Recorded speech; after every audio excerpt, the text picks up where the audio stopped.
I am Allison Williams, the program coordinator, and I am so thrilled to welcome Juanetta Hill, who is a patron, a community member, and volunteers with the library on things. She is an artist and a writer, and I am so thrilled. If some of you know about the Free Write program, when you go into Free Write 1, it's a 10-week program. There are 10 of us, and Juanetta and I were in the same pod, and that's how we met, through writing and sharing our words. And I just was so fascinated by your voice, Juanetta, and your Thank you. poetic voice and what you wrote about. And it was just such a pleasure to meet you those years ago. So welcome. Oh, thank you. Wow. So, like Allison is very gracious. I have to say that I am just really honored and privileged to know her. She is a jewel for Bisbee, definitely a jewel. And I really appreciate knowing her. Um, so, I've been in Bisbee for 5 years. My whole life, I have worked with individuals who have primarily been in crisis situations, those individuals who have worked with who have had addictions as well as physical and mental, psychological health issues. That's what I've done the majority of my life. In addition to that, I've played with children. I have got a grant and did a whole summer program at the park, and I've done mask with children, mostly children in lower socioeconomic communities. And I started working with mask, and from mask, I moved out here and I learned about doing life casting. So instead of just doing mask on their face and them using that as a vehicle to communicate or um, whatever is on their mind, I now do the whole body. I also have been working with collaborating with funeral homes. And I started that a few years ago.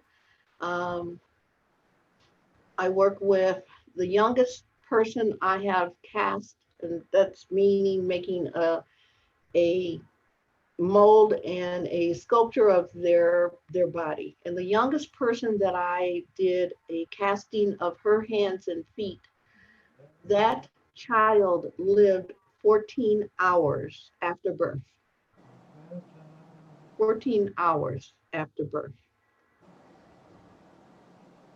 That led me to Doulagivers, a death doula. It's interesting the journey that we take and the things that we don't know.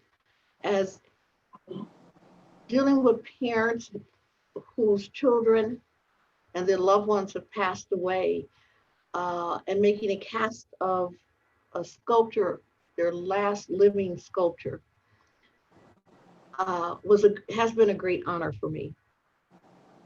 And when I learned about doula givers or death doulas or end of life, that opened up a whole new arena, you might say, or a whole new conversation, a conversation that we don't normally have.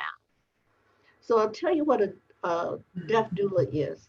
By, by definition, a doula is a care, non-professional care consultant trained to help another person through all aspects of advanced care planning. It's not only about advanced directive, it's about helping patients and their families know that they have the right to choose the quality of life they want at the end of life. The greatest fear is public speaking. It's number one. The second greatest fear was death. Today, number one is death. And that's because we don't talk about it. We don't look at it as a continuation of a life cycle. So as a doula, end of life coach or whatever, we help the family put together a well, W-E-L-L, end of life plan.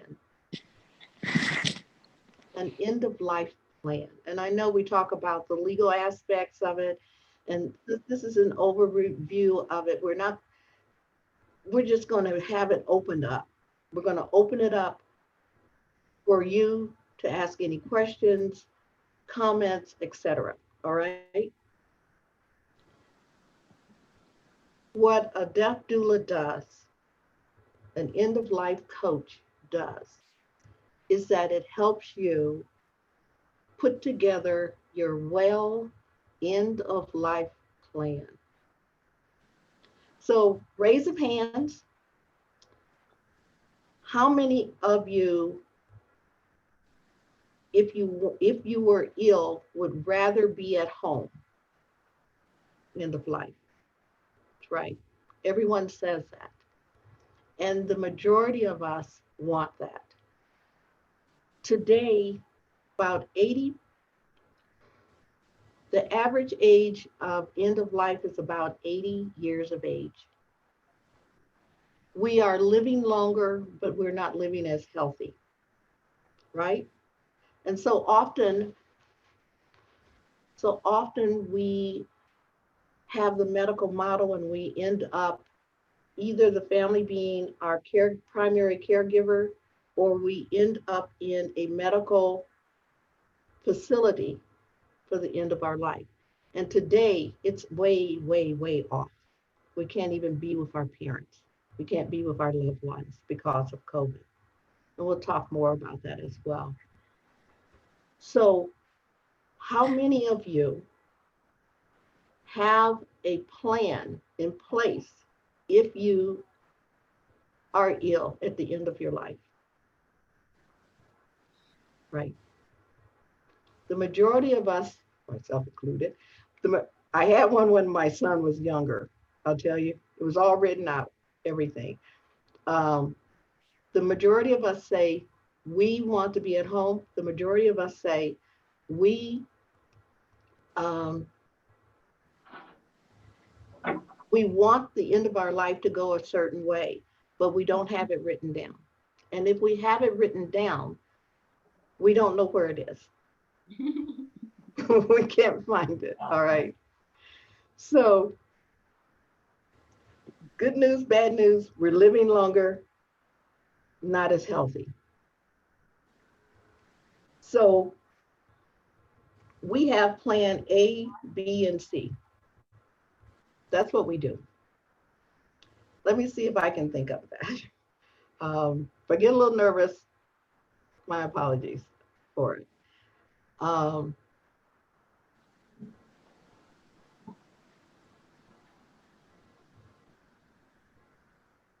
Let's say, before I go into plan A, B, and C, because I don't want to run out of time before you have an opportunity to talk. What does end of life mean to any one of you? Does anyone want to share? What does it mean for you?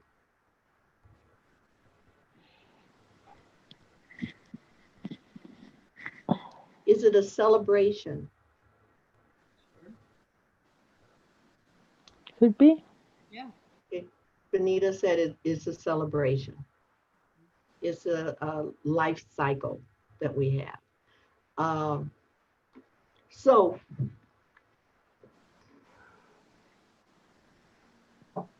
what we'll do today for the rest of today, and if you have a question, unmute and just ask the question.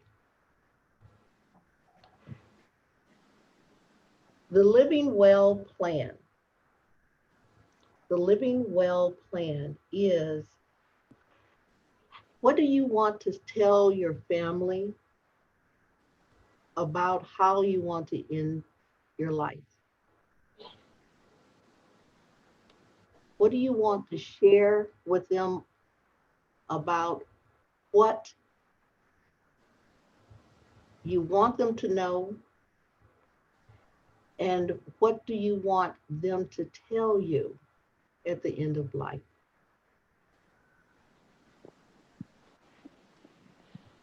When we have a service,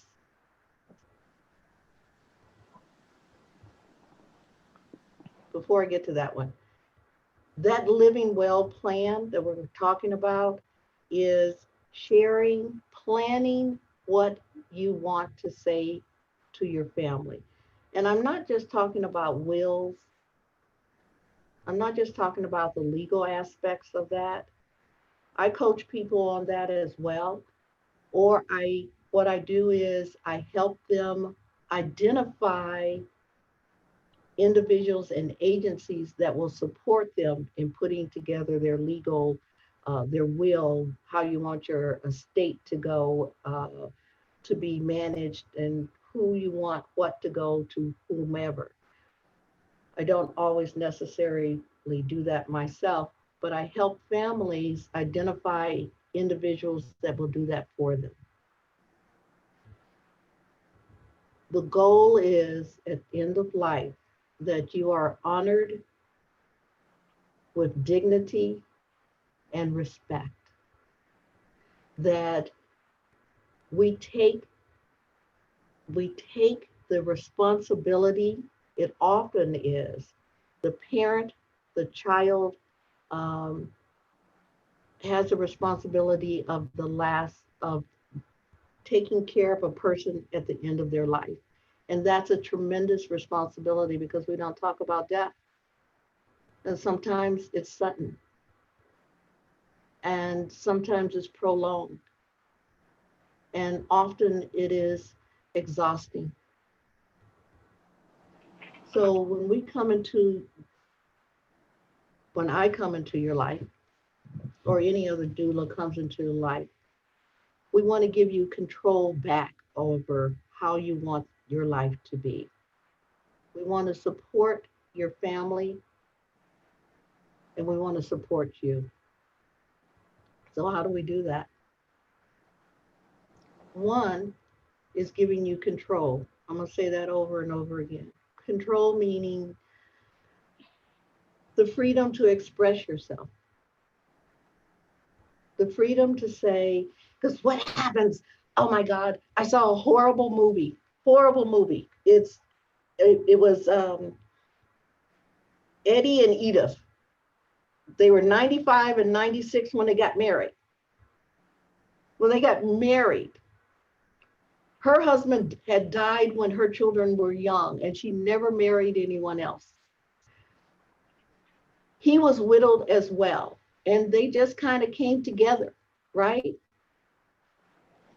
He moved into her house, which she had lived in all her life, and she had 3 children, adult children. They disagreed that she had married him, and one lived in Chicago. They were 95 and 96. One daughter cared for them all, both of them. The other daughter came in from Chicago, and she said, I don't like him. Basically, that's what she said. The one daughter said, she wants to take mom out of this house because she wants to sell the house. It's a riverfront house. She brought in social services.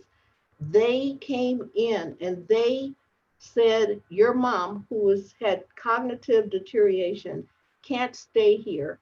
And they took her to Chicago. And the husband died 2 weeks later.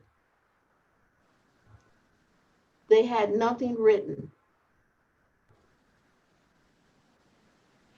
Sometimes what we get is underlying resentments, etc., that come to the surface when people are in shock because you're losing someone, or because um, of unresolved issues. When we put together a well end of life plan, we go down this list. Who do you want to talk to? Do you want to just write the letter and maybe not talk to them at all? Write the letter. I'll help you write the letter if you're unable to write the letter, or I'll help you put together a video to record it for the end of life. You may burn the letter, but I'm giving you control. I'm giving your family control over the communication that occurs when we talk about end of life, to take the fear out of it. If you want a home funeral, I bring together what's necessary if you want to have it done in your home. We have the medical model, which says keep you alive as long as possible. And we have the holistic model that honors how you want to do your final stage of life. And I work with you and your family to accomplish that. I can go on forever talking. Are there any questions that you would like to ask?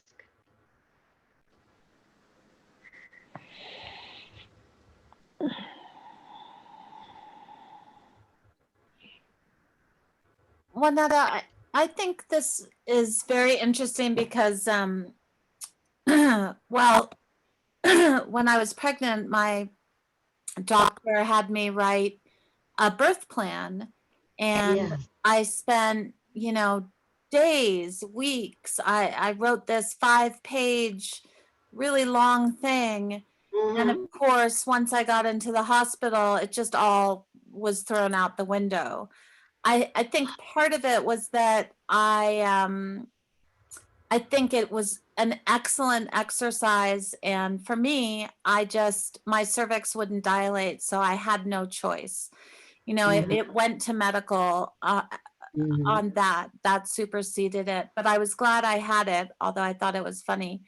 But I just went through being with my mother while she was dying just a couple of years ago, Mm-hmm. um, and she didn't have anything written down.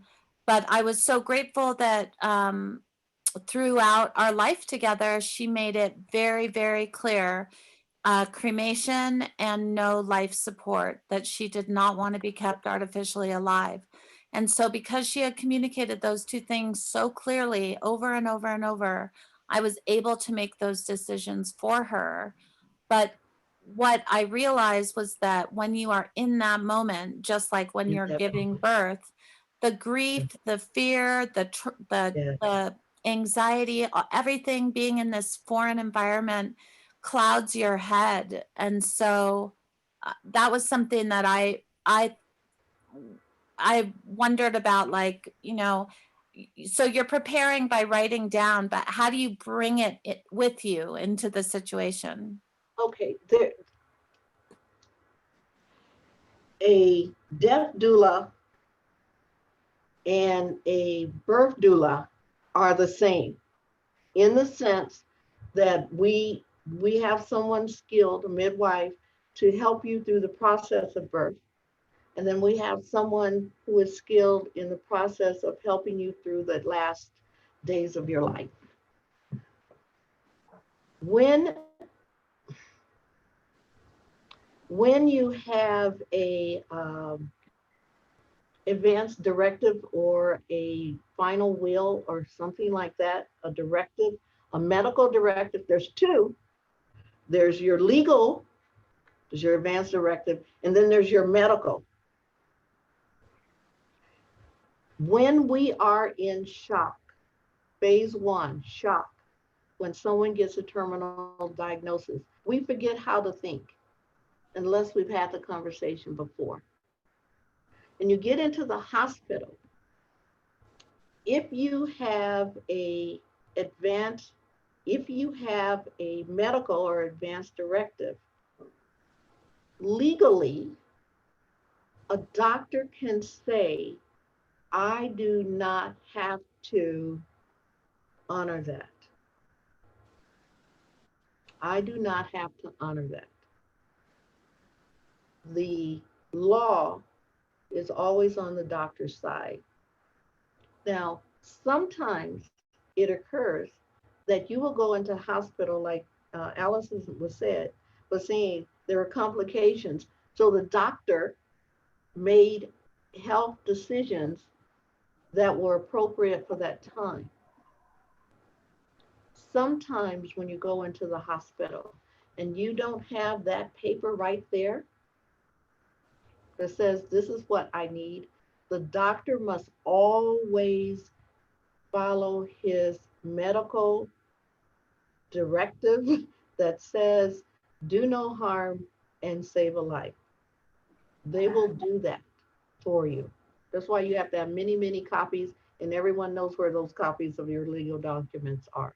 Because by law, there's POTUS and most, uh, don't know them all. It's a legal term. That's the definition of it. I don't have it written down here.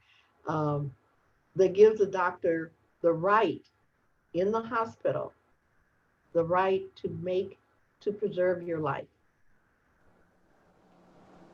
And we can talk about this more and more and more. I'm actually at the senior center every Monday from 10 until 11 a.m. So if you have more questions, you can always come over there. Um, but they have the legal right to disregard your advance directive. Now, they can do it two ways. They can do it for an emergency. For example, you were injured and the procedure that's required will not prolong your life. No, how do you say it? The procedure that's required, maybe this isn't a life or death or situation. The procedure may not be a life or death situation, but if it's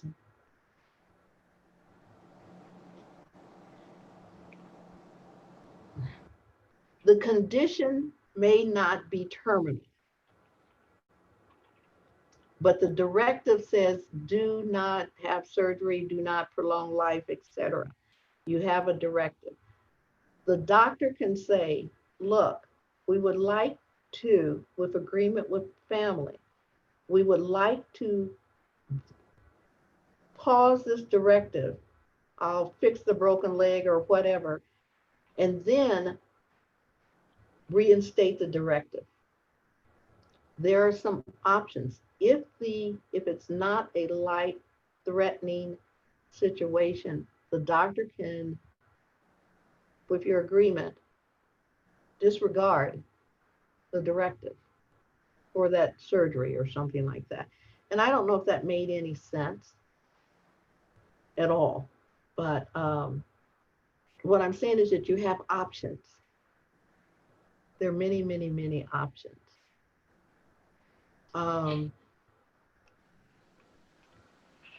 If you want to be home as opposed to being in a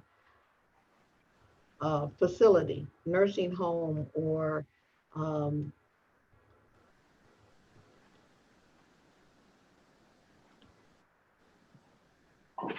oh, wait a minute. I should tell you this. I don't know how I did this. We work closely with hospice. In the history of the Doulagivers is a direct spin-off from hospice. And what they had learned by Susan O'Brien from Doulagivers Institute, a nurse who specialized in palliative care and worked in hospice. This is an international organization. And what she found is hospice had moved from more of the holistic model to the medical model. and you have 4 days to possibly 6 months that you can have hospice care. Hospice is an end-of-life organization. So if you are ill and you want to be home, hospice can come to your home once a week. Medicaid, Medicare dictates how much time they can spend with you. So working with hospice, and because they have limitations of how much care they can give you either at home or at hospice itself, the Doulagivers was born, and we work closely with hospice, very closely with hospice. We go out to your house. We train your family. We support your family as a non-medical support system.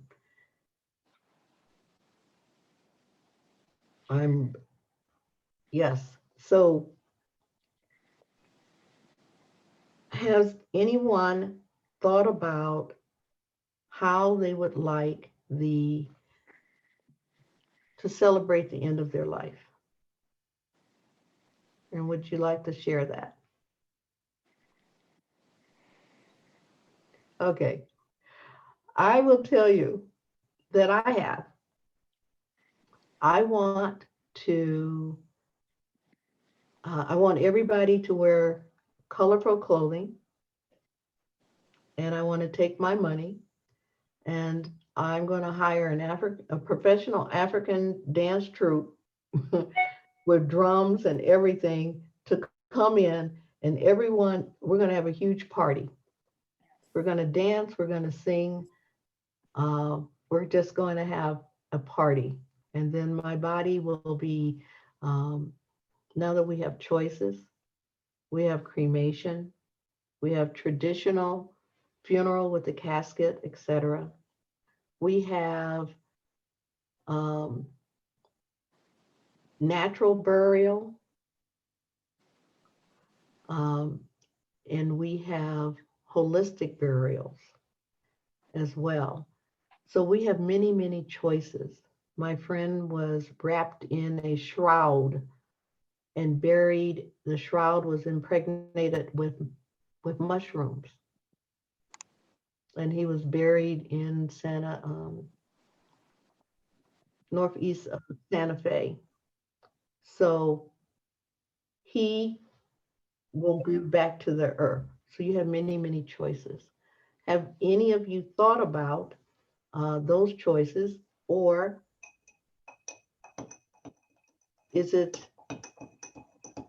or even just having the conversation about end of life? I'm already set up and I've already paid for a cremation package.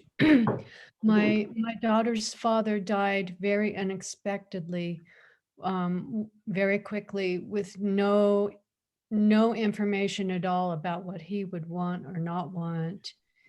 And I didn't want my daughter to have to go through that a second time. So I have set up a cremation package. Have you discussed it with her? Yes, she knows about it. Okay. Have you discussed it with her? Yes. Okay. Yes. And so she isn't very comfortable with that. Oh yeah. She's okay. I think that that's a wonderful idea. So in addition to the cremation, have you discussed? There are many things that can be part of the conversation. Like, what do you want said? For me, the main thing is just saying, I love you. To me, that's everything. Yeah. Yeah. That's wonderful. It is wonderful that you're very comfortable talking to your daughter, and your daughter is very comfortable talking to you about end of life. So in addition to that transition that we make, what another conversation is, there's the shock of a loss. My father fell, his legs gave out, and he fell and he hit his head. And because he did not have the ability to produce lipids, he bled to death at night. And so when we woke up in the morning, there he was. That was a shock, and we weren't prepared for that. And I used my family because I was the primary caregiver. My mother had Alzheimer's, and we weren't prepared for cognitive deterioration. So physically, she was healthy. What happens when you have a plan and then we're incapacitated, the loved one is incapacitated? That also is a conversation to have. I had it with my son when he was 5, 6 years old. It was all written down. And I didn't know anything about this. So part of the conversation is about thinking about all possible options. If I am incapacitated cognitively, if I am physically incapacitated, there's a shock of it. Who would support me? Today we have more adults that have no children, and they're elderly, so that's a conversation. So part of this is just throwing out these points of consideration, just thinking points. If I'm incapacitated, who would be my support system? Would it be my church? Would it be my community? My brother, my sister, my parents, my children? What if they live out of state? Their thoughts, things to think about. My job is to honor people's wishes. My job is to present that those options exist. Because each and every one of us knows that at some point we will make our transition from this earth. And in America, and I can only talk about America, we don't talk about it. Or we talk about it when we are forced to talk about it. And that may just be a short period of time.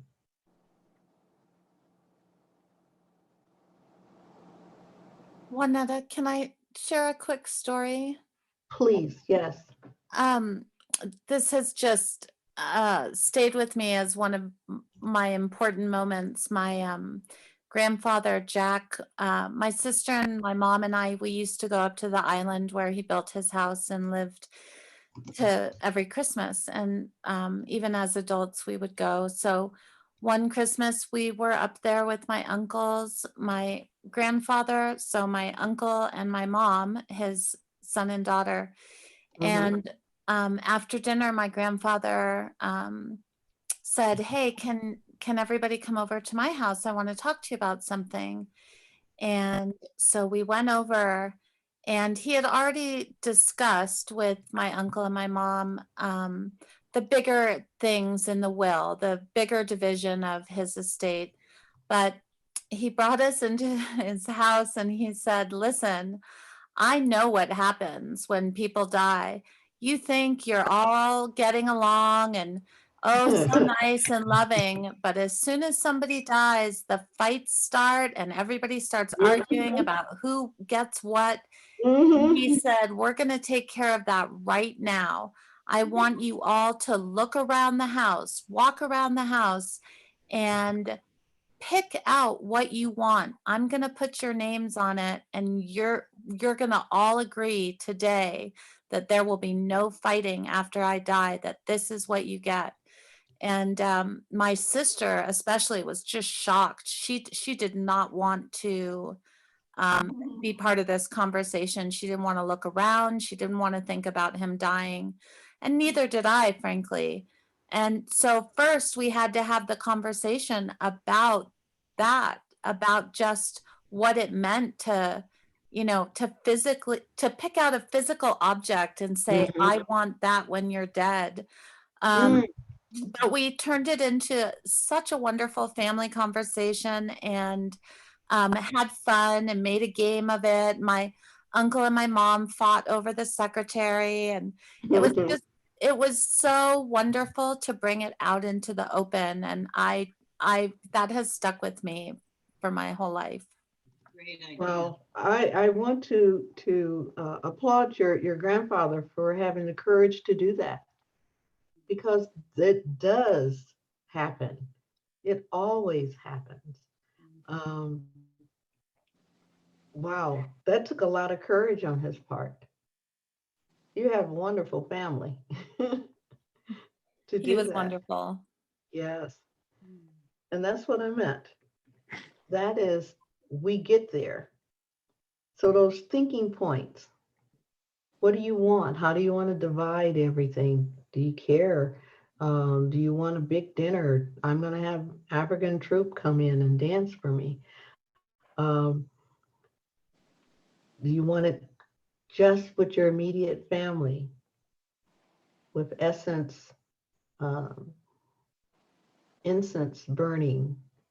Do you want to remain in the house for a few days before you go to the funeral home?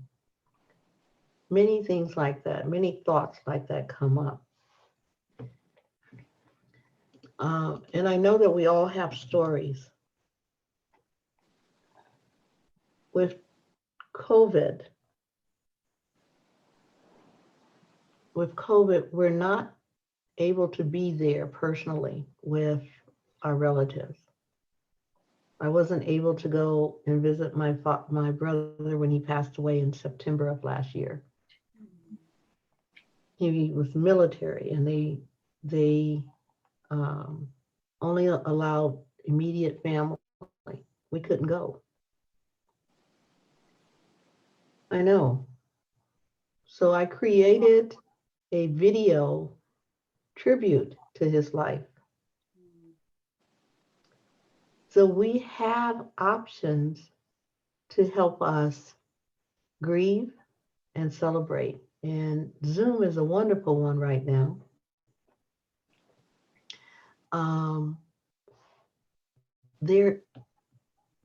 We can create a historical document to celebrate the loved one's life, whether it's your dog. And I say that seriously, because our pets are our family too. And we grieve them. Or an adult or child. So that's one of the things that we do. We help you create that story. A video that you can hand down to your grandkids and give to whomever, that they can cherish for the rest of their lives. And you can do it together. So let's see, I said your pets. That's very, very important that we grieve them as well.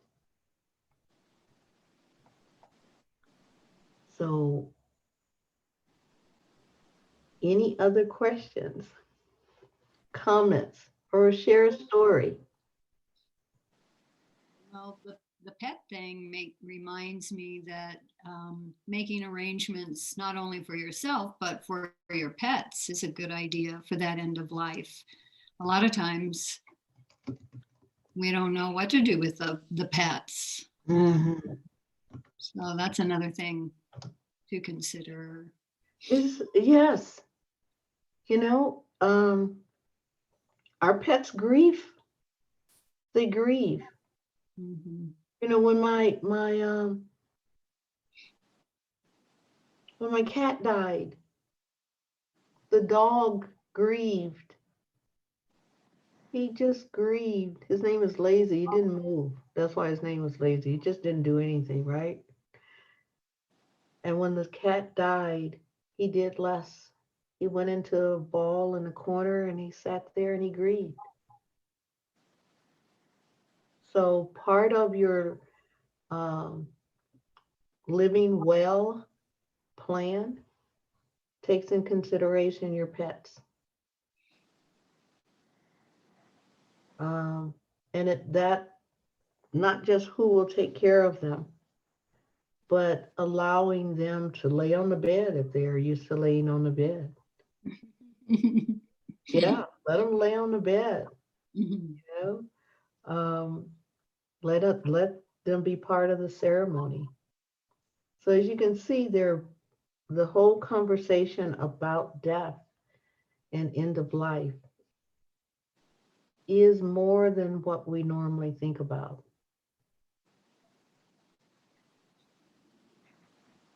And so we deaf doulas, end of life coach, whomever you want to call it, if you go on YouTube, you'll find many, many, many people are doing this. And we are certified. I Okay. wanted to know about your certification. Okay, we have the Deaf Doulas Institute. Oh wow. It is basically a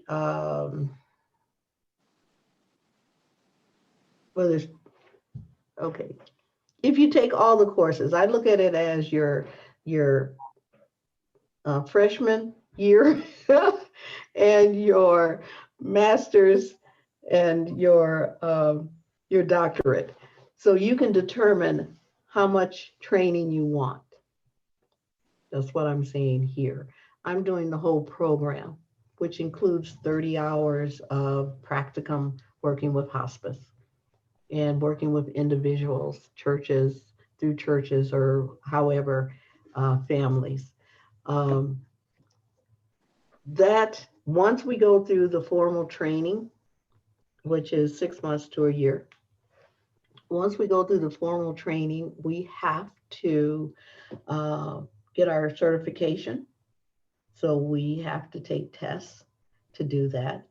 And NIDA is the international certification. There are a number of different schools now. In fact, I've even read about a junior college that's also offering doula-giver training. I can give information to Allison about upcoming introductions to what a doula-giver is. They are held quarterly or so, and the various summits that you can participate in. So we have to maintain certification. We have to pass a test on different types of medication. Medications talking about we are not allowed to administer any type of medication. Not only is it illegal, it's unethical, and we're not trained to do that. We are trained to understand the types of medications that have been prescribed by the doctors and why they're prescribed. Pain, nausea, the medications that are given if you have cancer and the different types of cancer. And we observe, we're kind of like the eyes and ears of hospice if they're involved. We observe and we notify hospice. Hospice comes in if you're at home and they train the family to give medication when they're not there. Often the family panics because they are under a tremendous amount of stress. So we're trained to know what the medications are for different illnesses and how they're to be used, and to be the eyes and ears of hospice so that they can work with the doctors and the RNs, and those people who are medically trained come in and dispense the medication. We don't do any over-the-counter pain medication, etc. We are taught to know how the body, rather crude, shuts down. That even if an individual is no longer capable of verbally saying that I'm under distress, we are taught to recognize the symptoms, and not only that, but to help the family recognize the symptoms. Dehydration. How do you work with an individual who can no longer really swallow, but you have to keep them hydrated? We learn about how the body, and the body actually does this no matter what the illness is. The body shuts down in basically the same way. So we work with the family to recognize that it's not their fault. They didn't do anything wrong. When I cared for my mom and the nurse came in, she goes, "Oh my God, your mother's dehydrated. We're going to have to take her to the hospital." I said, "I'm giving her water all the time." She said, "It's not your fault. Your mother is not processing water as if when she was healthy. So they had to put her in a hospital to rehydrate her." Part of what we do, and part of the training that we go to, and the training is intense, is to recognize what the human body does, and that it is a very natural process that we go through at the end of life. So we talk about that. We talk about the training covers the shock. The training covers safety. For example, one of the things that we have, especially in the Midwest, is multi-story homes, and often the bathroom is upstairs. What do you do if the person can't go upstairs any longer? So conversations we have that we may not even think about. We're taught to come in to assess that things are safe for the family and the individual. We're taught to listen. And all I'm doing is talking here today. I'm talking a lot, but to listen. And to make sure that you have control, that you know that you're in control, and to give your caregivers, children, family, brothers, sisters, whomever, to give them the support that they need as we're all going through this process. That's where we are. And I'm going to be at the senior center, right off of Naco next Monday. And then I think the 22nd is a Monday they'll be closed, but then I'll be there the Monday afterwards. So 2 more Mondays I'll be there. You're welcome to come. We can have all kind of conversations. We'll talk about the 5 wishes Let me see if I have the 5 wishes here. Did I put that? And Juanetta, if you want to send me some documents or links, I can send them to those who are here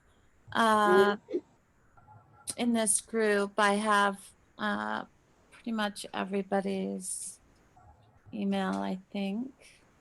Okay. Okay, here it is. Oh, where is it? I will send you some links. I will also send you the information about the training that I've gone through. Okay. So that everyone here and anyone that wants more information about the training, there are not enough doulas around. We need many, many more about them.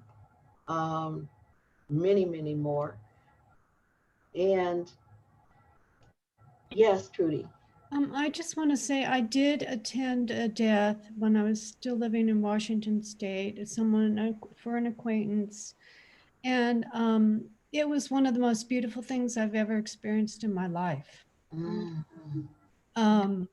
It was exhausting, and there were things that we didn't know, but it was still really a deeply meaningful experience. Yes. Yes. And we would like that to be how everyone responds to end of life. That was a very meaningful experience. I got a book from the library called A Beginner's Guide to the End. Yeah. It was very helpful. Mm-hmm. So the library's got stuff. Yeah, Jason has really expanded the collection on this subject. Has he? And it's I think we're in a really remarkable community. This dignity in death has been brought before the city council. I don't know if any of you attended that. This was several years ago, but the call to the public had so many people sign up, and it was one of the more moving. It was the second most moving city council meeting I've ever attended. It was so powerful.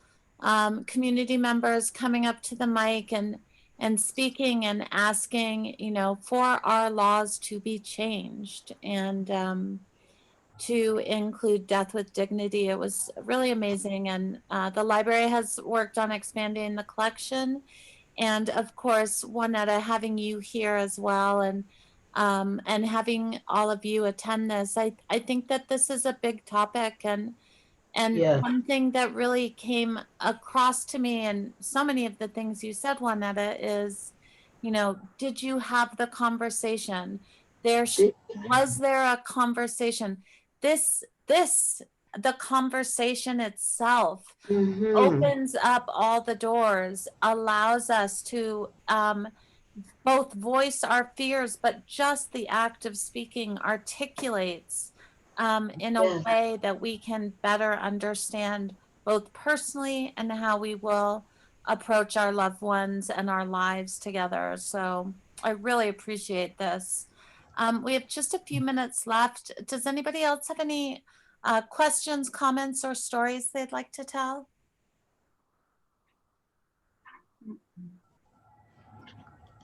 Hi there. Hi, Anna. Hi. I just want to say that I worry when my time comes, I'm most worried about my children, how they're going to handle what's going to happen. I mean, I'm going to be gone, but I'm just going to be worried about them. And I'm so glad that I know there's doulas out there who can help them through this process when I'm gone or when I'm going. And when I'm gone, my plan is to get cremated and get a bunch of canoes out and just throw my ashes into the ocean.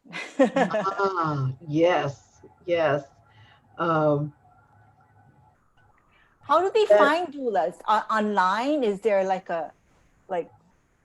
what do you Google? Just doula? Well, Just doula? wow, that's a good question. I just found out last week that there are 2 other doulas in the Bisbee area, in Hertford and Douglas. And Yay. I just got their numbers and I'm going to call them tomorrow. I didn't know. We don't really advertise. We may be on, there are a few that have a public face because they're on Facebook and they've been around for a while. We don't really advertise. It's word of mouth more than anything else.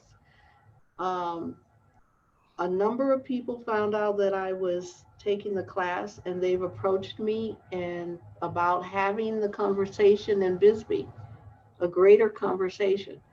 65% of our people here are over 65 years of age, or maybe the medium age is 65 and up here. And many of us are single or living alone. So it is a conversation we need to have. If you guys want to know more about how, I will send all of that information to Allison so that she can distribute it. And we'll see how we can do this. We can see how we can make this an ongoing conversation. Okay. An ongoing conversation. That's really interesting. Yeah, that sounds really great. And Mhm. Juanetta, I just want to thank you for being here and for starting this conversation, and You're welcome. for all of you for joining us and speaking to and sharing yourselves. I think this is just so important. And It's so important. we've lost community members. Mhm. We've lost so many people this year in our country and the world, and I think the numbers are so huge. They're almost it's almost like our brains are unable to process, because the Yes. numbers of the dead are so Yes. huge that they become amorphous numbers. And I think that this country is going to be processing grief for a very long time, and must work as communities across the country to find ways to honor our dead, to comfort the living, and to really use communication, use storytelling, use our voices, use our hearts, to really be able to move through this collective grief together and not push it aside. So I think this is one part of that conversation, but yes, I do think it's an ongoing one. It's an ongoing conversation. And my last note, because I don't want to forget it, because I said that the majority of our population is over 65 and older, but we do have children. We do have young people, and they need to be part of this conversation as well. Mhm.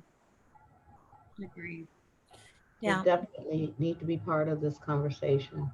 So I don't know where we're going. You guys are here right now. I will be at the senior center on next Monday, and you're welcome to come over between 10 and 11. I think yesterday I left at 2. I stayed around till 2 o'clock. It was great fun. And we can talk about where do we go from here if you would like to even to create a conversation. Okay. Thank you, Juanetta. Thank you all so much. And Thank you. please, everybody, stay safe, wear a mask, physically mask. distance and wash your hands.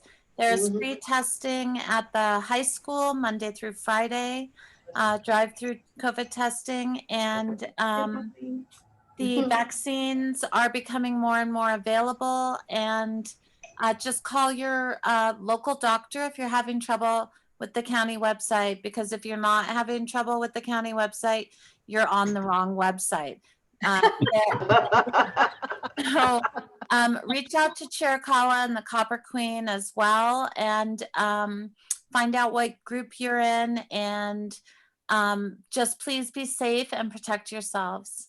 Thank you, Mhm. Juanetta. Thank you all. You're welcome. Good Thank night, you. everyone. Thank you. Very nice. Good Thank night. you, Cal.